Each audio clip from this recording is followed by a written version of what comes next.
Auzubillahiminash-shaytanir-rajim. Bismillahir-rahmanir-rahim. Well, students, we are going to discuss about future perfect continuous tense today. What is future perfect continuous tense? The future perfect continuous tense, also sometimes called the future perfect progressive. It's a verb tense that describes action that will continue up until a point in the future.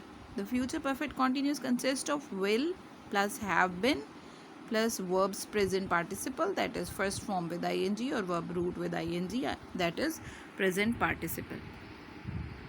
How will you recognize this sentence is from present perfect continuous. It will be helpful for you to learn translation.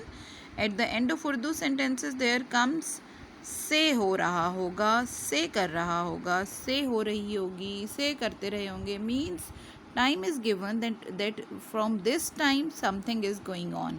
So we will learn about how will you solve this, because it's not ordinary or that normal or simple continuous, it is perfect continuous, and if perfect continuous is there then time is given. Fine. So if it is plural, so there will be at the end of Urdu sentence होगा. So वो 3 दिन से शरारत कर रहा होगा, लड़का 10 बजे से गाना गा रहा होगा, वो शाम से नहीं खेलते रहे होंगे, क्या तुम कई दिनों से सोचते रहे होगे, etc. Then rules for perfect future perfect continuous tense, that is subject plus will or shall, that plus have been plus first form of verb with ing and object and since or for.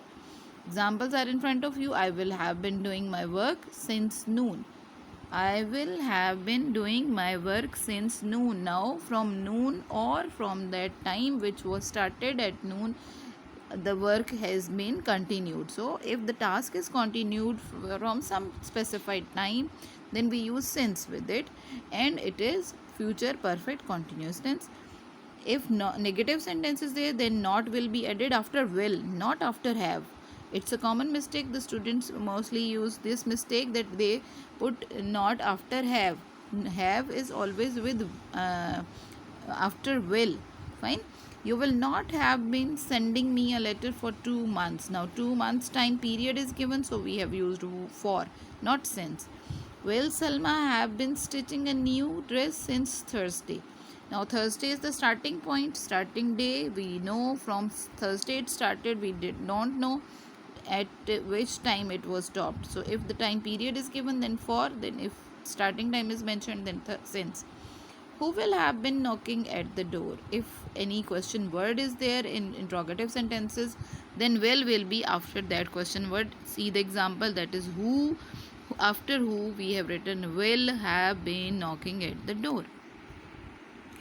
What is the difference of since and for, and where will you use since, where will you use for?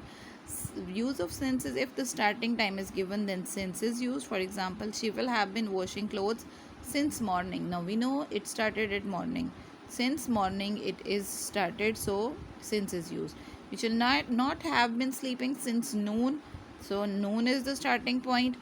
Will you have been teaching there since 2012? So time, starting time is mentioned 2012, so since is used. Then use of for, if time period is given, then for is used. For example, she will have been washing clothes for 2 hours. Fine. For 2 hours. 2 hours time period is there. After 2 hours it was completed.